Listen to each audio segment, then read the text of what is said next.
দেখা হচ্ছে না, আজকে একটু টিভি দেখি।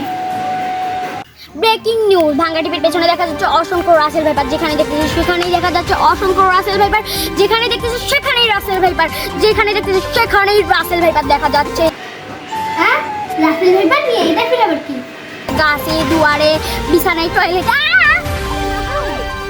আচ্ছা, আপনি কি কিছু বলতে চান রাসেল ভাইপার নিয়ে? হ্যাঁ, আমরা রাসেল ভাইপারকে নিয়ে কেন ভয় পাচ্ছি জানেন? কারণ মানুষ টয়লেটে ঢুকতেছে জীবিত হয়ে, আর মৃত মানে মানুষ বের হচ্ছে মৃত লাশ হয়ে, বুঝছেন?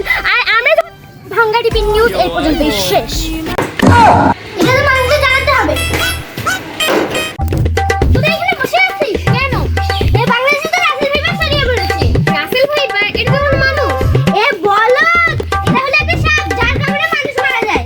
এটা আবার কেমন অদ্ভুত সাপের নাম? এটা তো মানুষের নাম। এটা সত্যিকারের একটা সাপের নাম। কই গেল?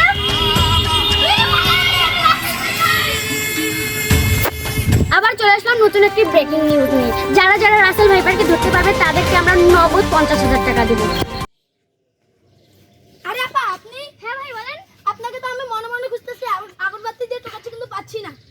আচ্ছা, কেন আপনি আসলেন? আমি তো রাসেল ভাইপারকে নিয়ে এসেছি, আপনি এখন আমাকে 50,000 টাকা দেন।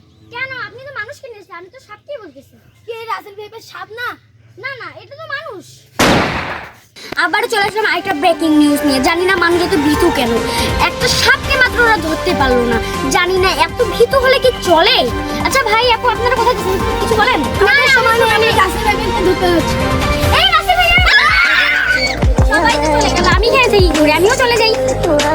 রাসেল ভাইপারকে মারতে গেলাম, ওই সাংবাদিকটা তো আমাদেরকে তাড়িয়ে দিল। এখন আমরা কি করি? চল, এখানে তো জঙ্গল, এখানে নিশ্চয়ই রাসেল ভাইপার থাকবে, এখানে মারছি। চলো এদিকে। ভাই ভাই, আপনারা কোথায় যাচ্ছেন? জঙ্গলে যাচ্ছি রাসেল ভাইপারকে মারার জন্য। এখানে অনেক রাসেল ভাইপার, আপনারা এখানে ঢোকা যাবে না, আপনারা বাসে চলে যান। রাসেল ভাইপারকে যদি মারতে না দেয় তাহলে কেন ফেসবুকে দিল যে রাসেল ভাইপারকে মারলে 50,000 টাকা দেবে? তার মানে এখানেই গন্ডগোল আছে।